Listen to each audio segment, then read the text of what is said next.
Vous êtes sur Sud Radio. Sud Radio fait aussi son tour de France. On vient de vivre une première étape complètement dingo du côté de l'Italie entre Florence et Rimini. On est avec Vincent Barthaud, Pascal Chanteur, Clément Combe, Quentin Cabanisse. Vous au 0826 300 300. Romain Bardet vient d'empocher la première étape de ce Tour de France en résistant durant 20 km à un peloton qui revenait fort sur lui.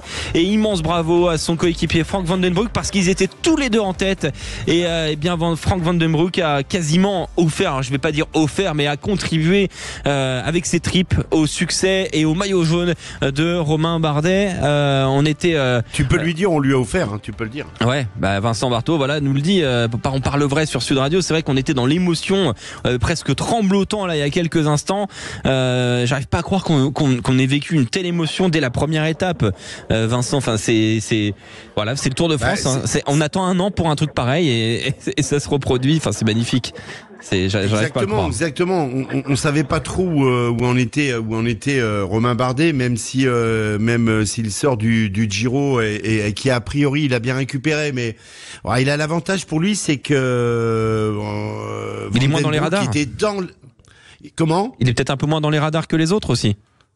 Oui, maintenant, l'âge qu'il a, c'est sûr que ça sert plus à rien de viser le général parce que, voilà, il le disait tout à l'heure, il est en train de retrouver sa vraie nature, il a un autre état d'esprit, mais il faut aussi avoir de la chance, même si t'as une très bonne condition physique, il faut aussi avoir de la chance, et la chance qu'il a eu aujourd'hui, c'est qu'il avait un coéquipier qui était déjà devant dans cette échappée, qui lui a permis d'aller au bout, parce qu'encore une fois, s'il avait été tout seul dans le final, il n'aurait jamais pu gagner cette étape. Et puis, l'avantage qu'il a aussi, c'est que, effectivement, il est sorti au bon moment. C'est pas un des favoris du Tour de France, donc on l'a laissé un petit peu faire, mais voilà, il faut aussi des fois aller chercher la chance de pouvoir porter ce maillot jaune, et il l'a très bien fait aujourd'hui, et effectivement avec un énorme concours de circonstances avec son copain qui en plus lui laisse gagner cette étape. Donc je pense qu'il va pouvoir demander Bardet à la direction de monter le salaire de son pote. Hein. Ouais, et on va revenir sur les grands moments de cette première étape avec Pascal Chanteur dans quelques instants. Mais d'abord un point sur les informations sportives. Quentin Cabanisse avec donc un peu de vélo, mais surtout aussi du rugby. Et tout à l'heure on l'évoquera en longueur avec Émile Ntamak, avec Thierry Mazet à partir de 18h30, le grand sacre du Stade Toulousain. Exactement, avec du rugby et donc ce sacre du Stade Toulousain. Victoire hier face à l'UBB en finale du top 14, 59-3, deuxième titre de champion de France consécutif pour les Toulousains, 23e titre de leur histoire en championnat de France. Le Stade Toulousain qui signe aussi un doublé Coupe d'Europe top 14, donc voilà une soirée exceptionnelle pour les Toulousains qui en plus ont re-signé leur talonneur Peato Movaca qui a prolongé jusqu'en 2029. Les Français démarrent très bien leur Coupe du Monde U20, toujours en rugby, les Français qui se sont imposés face à l'Espagne 49-12 en Afrique du Sud. Le 15 de France, les grands cette fois qu'on va retrouver du côté de l'Argentine le 6 juillet prochain avec une compo probable: Gros, Barlow, Colombe, Oradou, Pesanti pour la deuxième ligne, Cancorier, Gégou, Joseph pour la troisième ligne, Serin, Astoy à la charnière, Etienne et Atisogbe sur les ailes, Gaëton et Frisch au centre et puis Léo Barret à l'arrière. De la Formule 1 avec Max Verstappen, le pilote Red Bull qui a remporté la course au sprint aujourd'hui en Grand Prix d'Autriche de Formule 1. Et puis en moto GP, c'est l'Italien Francesco Bagnaia qui s'est imposé aujourd'hui au sprint devant Jorge Martin. Merci beaucoup Quentin Cabanisse. Et à 18h30, je le disais, on reviendra sur le sacre du Stade Toulousain. Victoire 59-3 hier face à l'Union Bordeaux-Bègles avec Yvan Cujous, que vous connaissez bien sûr sur Radio, avec Thierry Mazet, avec Émile Ntamak, avec vous au 0826 300 300. Mais place toujours au cyclisme avec Pascal Chanteur, Vincent Barthaud et cette première étape qui a été absolument exceptionnelle d'émotion. Pascal Chanteur, j'ai même pas vraiment les mots en fait. On a juste vibré comme on en rêve à chaque début de Tour de France. Disons très content d'être mauvais dans les pronostics, parce que je me rappelle, j'ai posé la question: Bardet, vous êtes sûr? On élimine tous Bardet, on avait tous des sprinters et on l'a tous éliminé. Ça fait partie de notre sport aussi, parce que systématiquement on a tendance à penser que le peloton revient sur les échappées, et bien aujourd'hui c'était pas le cas, et on a la chance que ça soit Romain Bardet qui a su anticiper. Parce que s'il gagne aujourd'hui, c'est qu'il a fait preuve d'anticipation. Et comme Vincent l'a dit, il avait aussi la chance d'avoir un Van Den Broek très très fort. Parce qu'il faut si à un moment donné il a eu de la chance, c'est dans ces deux moments-là. C'est d'avoir su anticiper et d'avoir eu un équipier qui soit au-dessus du lot. Oui, et il y a un moment fort, Pascal, à un moment. Voilà. Il y a un moment fort. Il y a Valentin Madoise, qui est avec les deux, et il y a Romain Bardet qui se retourne vers Valentin et qui lui dit: est-ce que tu peux prendre un relais? Et Valentin lui fait non. Je suis. Mais il a pas menti, hein. Je suis mort. Je suis KO. Et voilà, du coup, les deux partent. Valentin a été repris et Valentin a sauté encore du groupe pour revenir un peu parce qu'il l'a fait au courage. Mais Van den Broek, on aurait pu penser à un moment donné que il était un petit peu plus faible que les deux autres quand ils étaient à 3. Mais en fait, il avait déjà des informations qui lui disaient que il fallait qu'il se tienne prêt et c'est ce qu'il a su faire. Et le final qu'il a fait, c'est juste énorme. Énorme. Van den Broek qui est donc au moment où on se parle le plus combatif d'Ostar Rouge. Il est le maillot blanc du Tour de France, il est le maillot vert du Tour de France et le maillot à pois aussi du Tour de France. Non. C'est Abrahamsen, le maillot à pois. Tout à l'heure, j'ai 13 points contre 11. 13 points contre 11. Ça se joue à très peu de choses. Et donc, le maillot jaune et Romain Bardet, on suivra le protocole dans quelques instants. On va aussi faire dans quelques instants le conseil de classe avec les 3 grandes catégories. Vous avez l'habitude sur Sud Radio, on le fait dans le rugby aussi dans le cyclisme. Et ça, ce sera dans quelques minutes. On commence, Vincent et Pascal, à noter vos avertissements, vos compliments et vos félicitations. C'est jamais facile sur une première étape. On rappelle que c'est par équipe et non pas par coureur, mais par équipe. Avant d'aller sur ce conseil de classe dans quelques minutes, revenons quand même sur les moments forts. Alors déjà, on voit aussi beaucoup de questions autour de Mark Cavendish et de ce groupe-là. Est-ce que ce groupe-là va se sauver selon toi, Pascal Chanteur? Un groupe qui a priori a plus de 33 minutes. Oui, écoutez, moi je suis 200 mètres après la ligne d'arrivée, je surveille. On est déjà à 18 minutes. À 18 minutes, donc on va attendre, mais ça ne... Il reste 31 minutes de délai, ça devrait aller. Voilà, et là, je n'aimerais vraiment pas être à leur place en ce moment, parce que, comme je vous l'ai dit, c'est pas une partie de plaisir. Ils vont pas arriver la fleur au fusil, ils doivent être en position de contre-la-montre par équipe, pour essayer de perdre le moins de temps possible et de rallier la ligne d'arrivée le plus vite possible. Ouais, exactement. Alors ça va le faire a priori quand même. Et voilà, on parle de délai restant de 30 minutes et 35 secondes selon le Race Center du Tour de France. Mais demain va falloir repartir quoi. Et voilà, parce que c'est pas juste des coureurs qui arrivent en méforme ou quoi que ce soit. Non, il y a un vrai problème quand tu exploses ainsi. C'est que t'es en souffrance, que tu es malade ou qu'il y a un souci de cet ordre-là, Vincent. Oui, non, c'est tout simplement Cavendish, il est quand même plutôt vieillissant. On sait tous qu'il est là sur le Tour pour essayer de gagner une nouvelle étape et de battre ce qui lui permettrait de battre le record de Eddy Merckx. Mais c'est vrai que là, il va avoir les 3-4 premiers jours qui vont être difficiles pour lui, mais les délais sont relativement énormes, donc je pense qu'ils savent bien gérer. Ils ont toujours un directeur sportif qui est derrière eux, qui leur tient au courant, qui tient au courant des écarts au niveau du délai. Donc ça va le faire. Après c'est pas dit qu'il se sauve pendant les 4 jours, qu'il arrive à gagner une étape, mais la 3e étape déjà Plaisance-Turin, elle est plus dans ses cordes. Bien donc sûr. Si je pense que demain il arrivera à passer encore dans les délais, l'étape de demain, même certes si elle reste quand même difficile, sera un peu moins dure que celle d'aujourd'hui.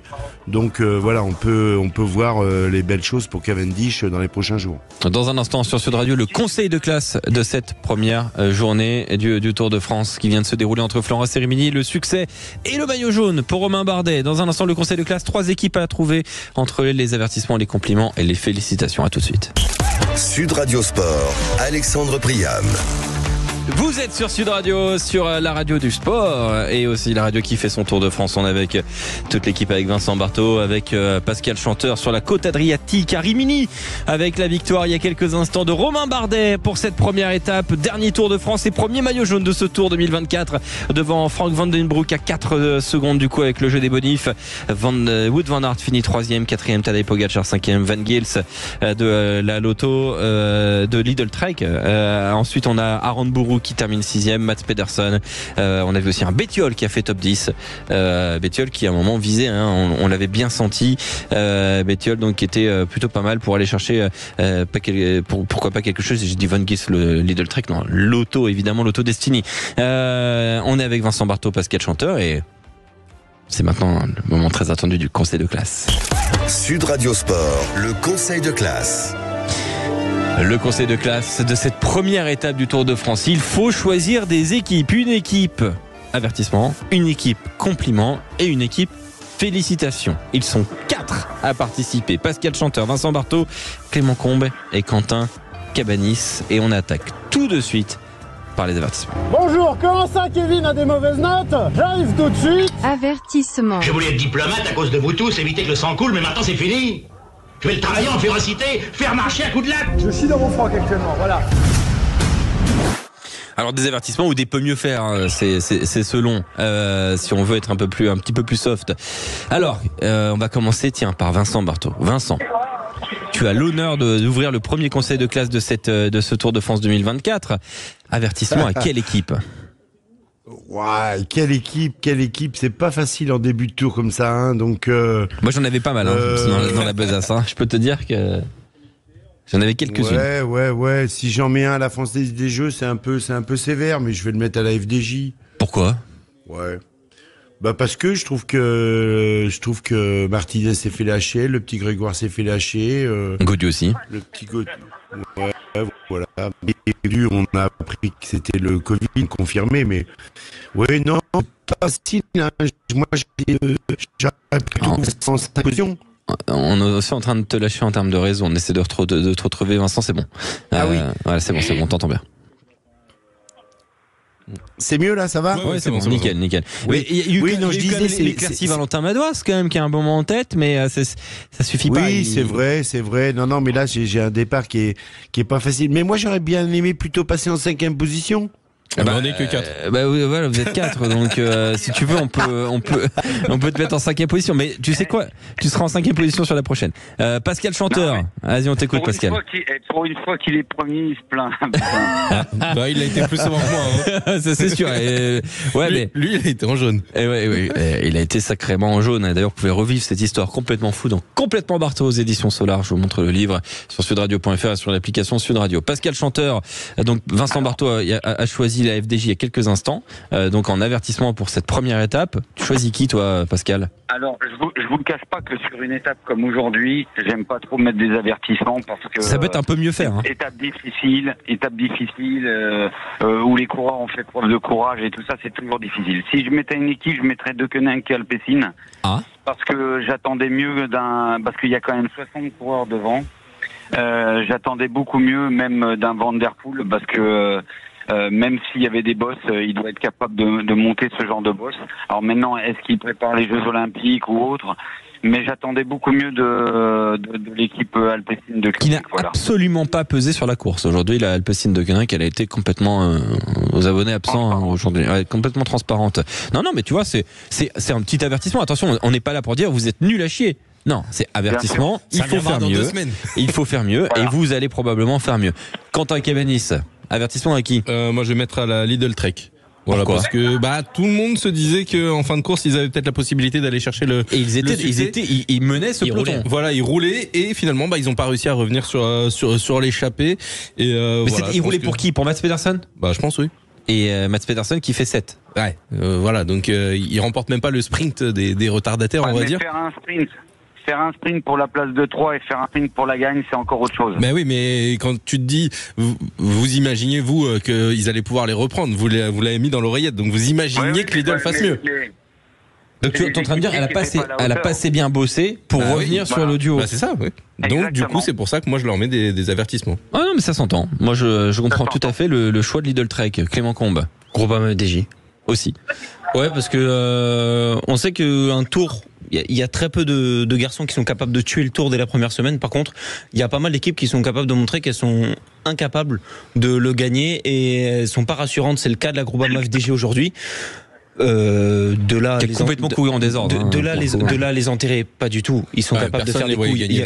Non, mais il y a encore beaucoup d'étapes. Mais ce que je veux dire, c'est que pour une équipe qui a des armes, qui a de quoi faire, qui a du vrai bon matériel dans ses mains. La question, est-ce que c'est une équipe qui a un projet global ou tout le monde a un peu sa carte dans tous les sens? Est-ce que c'est une équipe qui va jouer les victoires d'étape?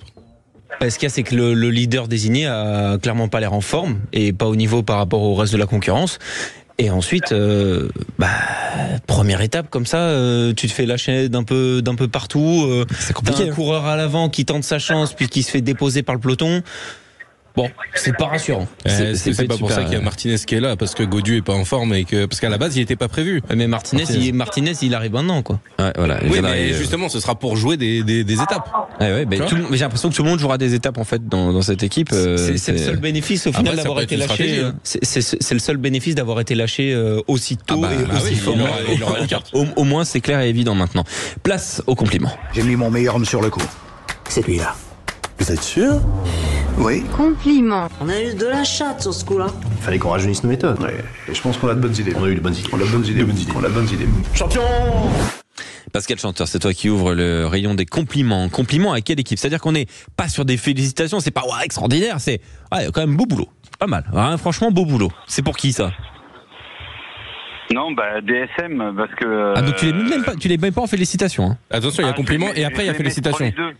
Je vais les mettre sur les deux parce que le fait d'avoir anticipé comme ils l'ont fait, le fait de s'être relevé, d'avoir relevé un équipier pour attendre, là c'est du tableau noir et ça c'est vous savez ça arrive pas tous les jours. Donc oui, je les mets je le mets pour ça. Oui. Donc compliments et félicitations. Alors si on veut quand même bien segmenter les trois catégories, Vincent Barthaud, on met à qui ces compliments? Est-ce que tu as une idée ou est-ce que tu veux entendre d'abord les choix de Quentin Kameni et de Clément Combe? Non, là j'aurais bien voulu rester premier. Non, je vais attends, il faut savoir aussi. Vas-y, je vais complimenter la DSM là. Oui. Pascal. Alors on t'a perdu, Vincent. Tu vois, le réseau n'est pas d'accord. Ouais, mais alors ça veut dire, je répète, ça veut dire que tu les mets pas en félicitations. C'est-à-dire que tu as une autre équipe en félicitations. Non, je vais féliciter une autre équipe. Alors, je te laisse réfléchir sur une équipe intermédiaire, Vincent. Quentin Cabanis, toi, t'es une équipe intermédiaire. Ouais, je vais mettre UnoX Mobility. Voilà. Pourquoi? Parce qu'ils ont été chercher le maillot à poids, mine de rien, aujourd'hui. Donc ils vont être avec un maillot distinctif. Avec Abramson. C'est ça. Voilà, qui finit meilleur grimpeur. Aujourd'hui, voilà, il a été récolté des points au sommet de différents cols aujourd'hui, notamment à Barboteau où il passe en tête devant Madouas et il s'arrache pour aller chercher les 5 points qui lui permettent notamment d'être premier ce soir au maillot du meilleur grimpeur. Et Macron. Visma Lease a Bike.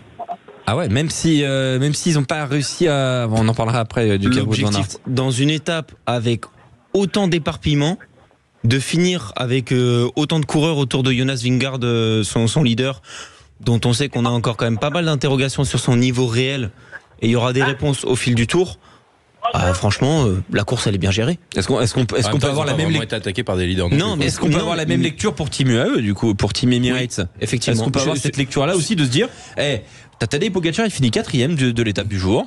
En fait, c'était l'un ou l'autre, mais je mettrais plus en avant Visma parce que on était là à se dire est-ce que Pogačar peut carrément attaquer dès la première étape. Ouais. Au final, il a pas attaqué. Après, Visma UAE finissent côte-côte. Voilà, c'est du beau boulot pour l'instant. Pogačar, il envoie une petite il dit j'ai eu le Covid il y a 10 jours, mais je fais 4. Je suis là, je fais 4. Vous inquiétez pas, je vais bien. Facile. Est-ce que par exemple, on peut dire compliment à la team UAE ou la team Visma, Vincent, avant d'aller aux félicitations? Oui, une chose, mais c'est vrai qu'ils ont bien entouré Vingegaard. On savait pas trop s'il allait prendre un éclat un peu aujourd'hui, mais ça montre qu'il est quand même pas si mal que ça. L'équipe a bien géré à ses côtés. Place aux félicitations. J'ai une petite idée de ce qu'on va couronner. Félicitations. C'est le travail, Krillin. C'est grâce à ça que j'ai obtenu gain de cause. La sagesse n'a rien à voir là-dedans. Je voulais devenir fort, c'était mon seul objectif. Pour y arriver, je me suis entraîné jour après jour, du matin au soir. C'est incroyable! Avec donc, place aux félicitations de ce conseil de classe. Déjà, tour de table, est-ce que quelqu'un a une autre équipe que la DSM? Je crois pas. Non. Voilà, on est tous d'accord pour la DSM. Vincent Barthaud, tu voulais ouvrir le bal. Pourquoi la DSM? C'est une étape parfaite pour pour une équipe aujourd'hui? Est-ce qu'on est sur la perfection? Parce que tout simplement ils ont réussi à placer un coureur, en l'occurrence Van den Broek, dans l'échappée. Et puis Bardet est arrivé un peu à contre-courant, mais voilà, il a réussi à sortir du peloton. Il est revenu sur son équipier et franchement, on ne peut que les féliciter parce que pour cette première étape, faire un doublé par équipe, prendre le maillot jaune, c'est extraordinaire. Donc félicitations à toute l'équipe et aux deux coureurs. Ouais, exceptionnel. Tu parlais de table noire, toi, Pascal Chanteur, de cette idée-là de tactique appliquée, d'ajustement en course et de résultats extraordinaires. Vous vous rendez compte, ils font 1 et 2, ils trustent les maillots, et encore une fois, l'anticipation. Bon, déjà il fallait être très fort parce que même si c'est pas un des favoris du Tour de France, ça reste Romain Bardet. Donc d'autres coureurs qui ont à peu près le même statut que lui auraient très bien pu repartir avec lui. On a vu Benelli qui est parti derrière, il est resté là où il était. Donc vous savez, c'est pas si souvent que ça fonctionne comme ça. Donc quand ça arrive, il faut le mettre en évidence et chapeau bas parce que ça a marché parfaitement. Ouais, ça a marché effectivement absolument parfaitement et franchement si on m'avait dit avant l'étape la Visma va faire 1 et 2 ou UAE va faire 1 et 2, tu te dis c'est quand même énorme, mais bon, c'est des équipes qui peuvent. Là la DSM quand même, c'est pas forcément l'équipe que t'attends le plus pour ce genre de choses, quoi. Après coup, ça m'a fait penser à Ineos il y a 1 ou 2 ans, quand c'est Pidcock et Bernal qui gagnent les mains dans les mains sur un tour où au final ils avaient été distancés et donc chacun jouait un peu sa carte et ça m'avait fait penser à cette image un peu. Là, c'est la première journée, quoi. Ouais, la première journée là, et la DSM qui est déjà au top du top. Merci Pascal d'avoir été avec nous. On te retrouve demain dès 16h sur Sud Radio pour la deuxième étape, Pascal. Entre Cézanne-Tico et Bologne. Oui, merci à vous. Merci. On reste avec Vincent Barton. On va parler un peu de rugby, Vincent, si tu le veux bien, avec nos invités exceptionnels dans quelques instants, parce que on va parler de rugby avec le sacre du Stade Toulousain, mais on va aussi vous faire gagner des places pour le rugby fauteuil aux Jeux Olympiques et Paralympiques pour les sessions du 29 et 30 août. Il y a 4 places à gagner dès maintenant au 0826 300 300 0826 300 300. C'est avec le collectif handicap visuel et on vous offre ces places-là. On est très très heureux en tout cas de pouvoir le faire. Ça se passera au Champ de Mars le 29 et 30 août prochain. Vous appelez le 0826 300 300 et vous remportez vos places pour assister aux Jeux Olympiques et Paralympiques. C'est extraordinaire et c'est Sud Radio qui offre. À tout de suite.